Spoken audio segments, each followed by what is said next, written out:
Bismillahirrahmanirrahim. Assalamualaikum warahmatullahi wabarakatuh. Alhamdulillahirabbil alamin. Assalatu wassalamu ala asyrofil anbiya wal mursalin wa ala alihi wa ashabihi ajmain, amma ba'du. Pertama-tama marilah kita ucapkan puji syukur kehadirat Allah Subhanahu wa taala, yang mana berkat rahmat dan karunia-Nya kita bisa tetap melaksanakan perkuliahan melalui via online, dan semoga ilmunya tetap bermanfaat. Amin ya rabbal alamin.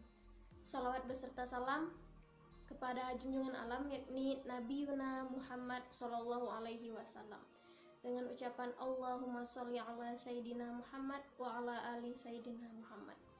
Baiklah, kami dari kelompok 6 akan mempresentasikan tentang TOGAF dan Zahman Framework. Kelompok kami terdiri dari 3 orang. Yang pertama yaitu Angga Saputra, Kevin pertama, dan saya sendiri Mirdatul Husna. Dari selanjutnya materi kedua, ini tentang Zahman Framework. Apa sih itu Zahman Framework atau kerangka kerja Zahman? Kerangka kerja Zahman itu merupakan suatu alat bantu yang dikembangkan untuk memotret arsitektur organisasi dari berbagai sudut pandang dan aspek, sehingga didapatkan gambaran organisasi secara utuh. Zahman Framework dikeluarkan oleh Zahman Institute for Framework Advancement sebagai hasil pemikiran dari John Zahman. Framework ini merupakan framework arsitektur yang paling banyak dikenal dan diadaptasi, dan memberikan gambaran yang lengkap dan menetapkan nama yang unik untuk setiap sel dalam frameworknya. Kerangka kerja Zahman dapat diartikan sebagai skema yang dapat digunakan untuk menganalisis dan membangun sebuah arsitektur interpres dari suatu hal. Kerangka kerja Zahman merupakan sebuah kerangka kerja untuk mengategorikan arsitektur interpres, bukan suatu metodologi untuk mengembangkan arsitektur interpres, karena kerangka kerja Zahman dapat dimanfaatkan untuk menentukan apakah metodologi yang digunakan telah meliputi semua aspek dalam arsitektur interpres, atau aspek apa saja yang dicakup oleh metodologinya tersebut. Selanjutnya, kerangka kerja Zahman bagi interpres arsitektur 19 merupakan skema klasifikasi menjadi 2 dimensi untuk mempresentasikan deskripsi dari suatu interpres.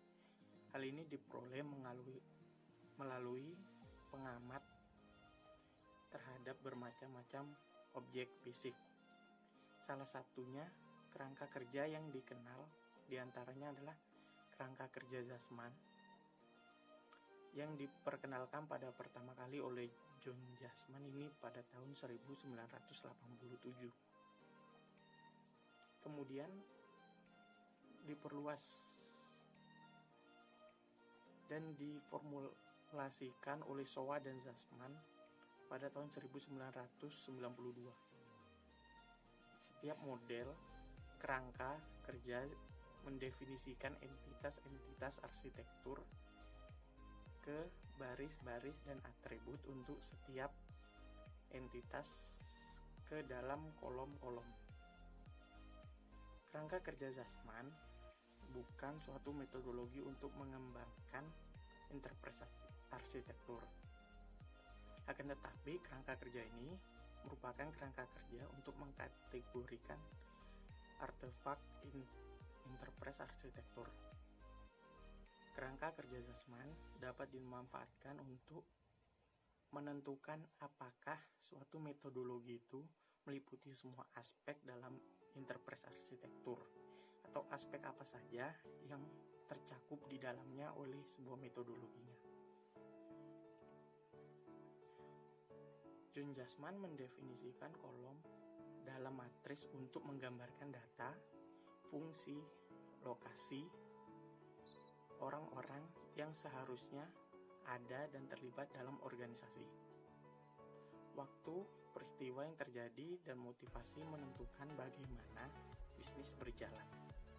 Kemudian pada bagian baris digambarkan mengenai aspek development proses, yaitu ruang lingkup, model bisnis, model sistem informasi, model teknologi, komponen model, dan sistem fungsi.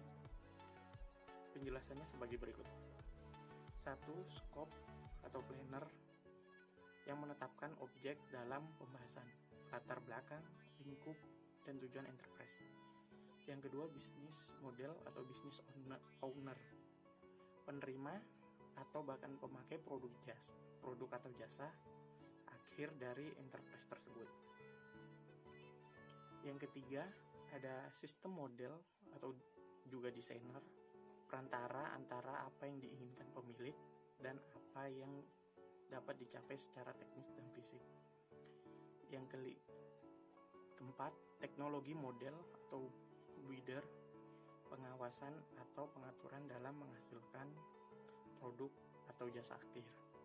Yang kelima, detail representation atau subkontraktor, bertanggung jawab atas membangun dan merakit bagian-bagian dari produk. Yang keenam, fungsional area atau fungsional system. Ini merupakan wujud nyata dari produk atau jasa akhir. Slide selanjutnya ini merupakan suatu gambaran dari kerangka kerja Zasman yang terdiri atas 6 baris dan 6 kolom, di mana gambar ini nanti akan dijelaskan oleh pemateri selanjutnya. Baiklah, sebagaimana telah dijelaskan sebelumnya oleh Angga Saputra, bagaimana bentuk dari kerangka kerja Zahman. Di sini saya akan menjelaskan dari kerangka kerja Zahman tersebut per baris. Yang pertama, pada baris pertama ini mengenai sasaran dan lingkup menurut perspektif perencana. Di sini akan mendefinisikan model bisnis fungsional secara global dan berbagai rekrutmen eksternal organisasi. Penjelasan why itu berisi tentang tujuan dan objektif bisnis. Yang kedua, how berisi tentang fungsi-fungsi bisnis pada high level. Yang ketiga, what itu berisi tentang high level data class terkait dari masing-masing fungsi.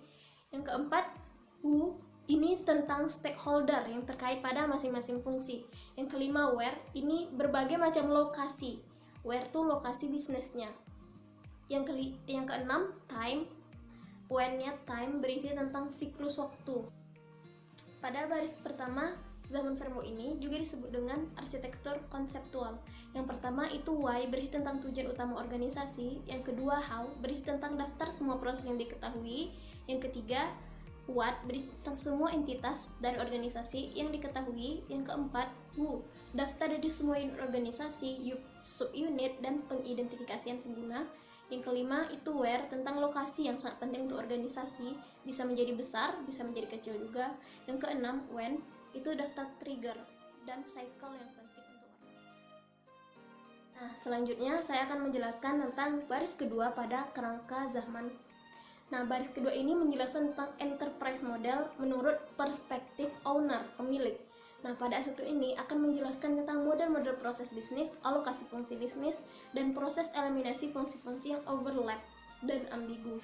Nah, penjelasan dari masing-masing kolom, yang pertama itu why. Why-nya itu tentang berbagai macam polisi bisnis, prosedur, dan standar yang dipakai. Yang kedua, how, ini tentang penjelasan dari proses-proses bisnis. Yang ketiga, why, what, ini berisi tentang bisnis data. Yang keempat, who, berisi tentang tanggung jawab orang, pihak, aktor, orang-orang yang terlibat. Yang kelima, where, ini berbagai macam lokasi bisnis yang terkait dengan masing-masing proses bisnis. Dan when, tentang siklus waktu yang terkait dengan masing-masing fungsi. Nah, selanjutnya pada baris kedua ini juga disebut dengan arsitektur konseptual. Konseptualnya itu yang pertama, why. Why ini mengidentifikasi tingkatan dari tujuan yang mendukung dari tujuan utama. Mengidentifikasi tingkatan tujuan yang mendukung tujuan utama. Yang kedua, how, ini mendeskripsikan proses input dan proses output. mendeskripsikan proses input dan proses output. Yang ketiga, what ini mendeskripsikan pengelolaan material dan hubungannya. Yang keempat, who, peran perusahaan dan unit. Who ini orang, lebih ke organizational unit. Yang kelima, where, mengidentifikasi lokasi perusahaan dan hubungan di antara keduanya. Yang keenam, when, mengidentifikasi dan mendeskripsikan kejadian dan siklus yang berhubungan dengan waktu.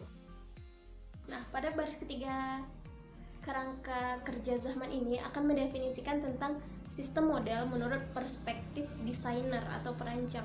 Nah, di sini akan mendefinisikan model-model logika, manajemen proyek, dan pendefinisian requirement. Nah, penjelasan masing-masing kolom. Yang pertama, why. Why itu berisi tentang berbagai macam prosedur standar pada model business rule. Yang kedua, how, representasi logik dari sistem informasi dan hubungannya. Yang ketiga, what, berisi tentang model data logik dan hubungan antar data yang terkait dengan berbagai macam informasi. Yang keempat, who, berisi tentang hak akses masing-masing user. Yang kelima, where, ini tentang representasi logik mengenai arsitektur sistem untuk masing-masing lokasi. Yang keenam, when, time, ini tentang event-event dan respon yang dihasilkan berdasarkan bisnis atau event. Nah, pada baris ketiga ini disebut juga dengan arsitektur logikal. Yang pertama, why, itu rules diagram akan mengidentifikasikan dan mendeskripsikan aturan dan menerapkan batasan-batasan pemrosesan dan entitas-entitas tanpa memperlihatkan implementasi fisik atau teknis. Yang kedua, how, proses diagram akan mendeskripsikan transisi proses yang dinyatakan sebagai ungkapan kata kerja tanpa implementasi fisik dan teknis. Yang ketiga, what, mengidentifikasi dan mendeskripsikan entitas dan hubungannya tanpa memperhatikan implementasi fisik dan teknis. Yang keempat, who, ini mengidentifikasi peran dan hubungan sesuai dengan tipe-tipe deliverable tanpa memperhatikan implementasi fisik dan teknis. Yang kelima, where, lokasi diagram nih mengidentifikasi dan mendeskripsikan lokasi yang digunakan untuk mengakses, memanipulasi, dan transfer entitas. Yang kelima, when, ini mendeskripsikan keadaan, siklus kemunculan, tanpa memperhatikan implementasi fisik dan teknis. Nah, selanjutnya, pada baris keempat, kerangka kerja zaman ini akan mendeskripsikan mengenai teknologi model menurut perspektif pengembang atau builder. Nah, pada arsitektur ini akan mendefinisikan model-model fisik, manajemen teknologi, dan pendefinisian solusi dan pengembangannya. Nah, penjelasan pada masing-masing kolom. Yang pertama, why, itu berisi berbagai macam business rules, standar bisnis yang sesuai dengan standar teknologi sistem informasi. Yang kedua, how, ini tentang spesifikasi dari aplikasi-aplikasi yang beroperasi pada platform teknologi tertentu. Yang ketiga, what, berisi tentang tipe-tipe kebutuhan sistem manajemen database atau DBMS, database management system, yang sesuai dengan model data logical.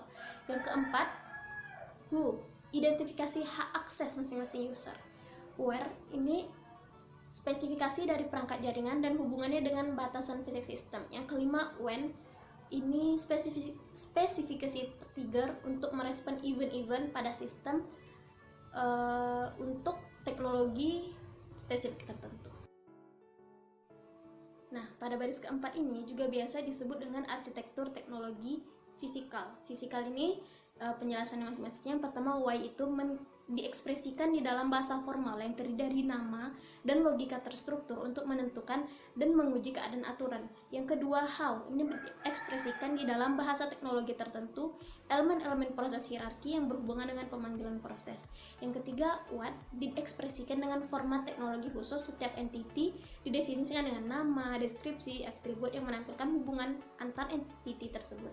Yang keempat, who, mengekspresikan peran-peran dalam melakukan kerja dan komponen alur kerja pada level spesifikasi kerja produk yang terperinci. Yang kelima, where, ini mengekspresikan komponen-komponen infrastruktur fisik dan koneksinya. Yang keenam, when, ini mengekspresikan transformasi suatu keadaan atau event terhadap minat perusahaan. Nah, selanjutnya baris kelima. Pada kerangka kerja zaman framework ini akan mengenai bentuk detail as built menurut perspektif programmer. Nah, programmer di sini akan mendefinisikan arsitektur sesuai dengan model yang telah didefinisikan.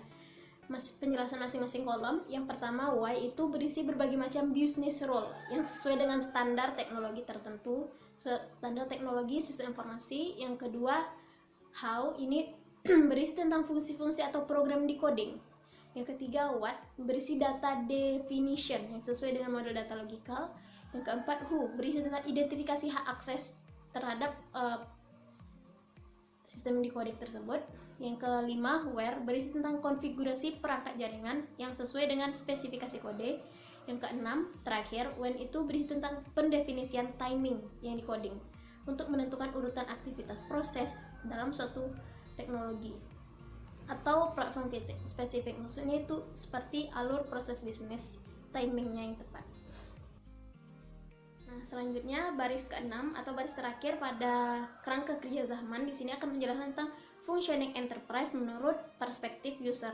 Nah, di sini berisi tentang panduan informasi user dalam memfungsikan sistem, melakukan manajemen operasi, dan mengevaluasi sistem. Penjelasan pada masing-masing kolom. Yang pertama itu why berisi tentang informasi karakteristik operasi untuk suatu teknologi tertentu berdasarkan standar sistem informasi. Yang kedua, how berisi instruksi manual untuk menjalankan perangkat sistem informasi lainnya. Yang ketiga, what berisi tentang konten dan nilai data yang tersimpan di database aktual. Yang keempat, who people berbagai macam personil dan stakeholder kunci yang bekerja sesuai dengan role dan responsibility-nya. Yang kelima, where berisi tentang pesan-pesan baik terkirimkan maupun diterima. Yang keenam itu when atau time berisi tentang pendefinisian waktu melakukan aktivitas berdasarkan urutan waktu tertentu. Dari kerangka kerja zaman yang saya sampaikan tadi ini, Zahman Framework ini akan mengklasifikasikan representasi deskriptif dari arsitektur informasi perusahaan ke dalam sel-sel berdasarkan perspektif dan fokus. Nah, fokus ini diidentifikasikan dalam bentuk-bentuk pertanyaan seperti apa, bagaimana, siapa, kapan, dan kenapa. Nah, masing-masing pertanyaan tersebut menempati sebuah kolom pada zaman framework. Perspektif yang berdasarkan sudut pandang ini terdiri dari planner, owner, builder, programmer, designer, dan sebagainya itu menempati baris pada zaman framework. Setiap baris ini mewakili sebuah pandangan lengkap dari perspektif atau sudut pandang tertentu. Nah, perspektif yang lebih atas tidak harus lebih komprehensif dari perspektif yang lebih rendah. Dan perspektif yang lebih atas ini juga tidak menguraikan dengan lebih terperinci daripada perspektif yang lebih rendah. Setiap baris mewakili perspektif yang berbeda dan unik, tapi kemampuan menyampaikan dari setiap perspektif harus memberikan rincian yang cukup untuk menentukan solusi pada tingkat perspektif tersebut, dan harus dapat diterjemahkan oleh perspektif yang lebih rendah. Secara eksplisit, setiap perspektif harus memperhatikan kebutuhan dari perspektif lainnya dan batasan yang ditimbulkan oleh perspektif tersebut. Batasan dari setiap perspektif itu merupakan faktor penambah. Baiklah, sekian presentasi dari kelompok 6. Apabila terdapat kekurangan dan kesalahan, mohon dimaafkan. Kami harapkan semoga apa yang kami sampaikan bermanfaat bagi kita semua. Terima kasih. Saya akhiri. Wassalamualaikum warahmatullahi wabarakatuh.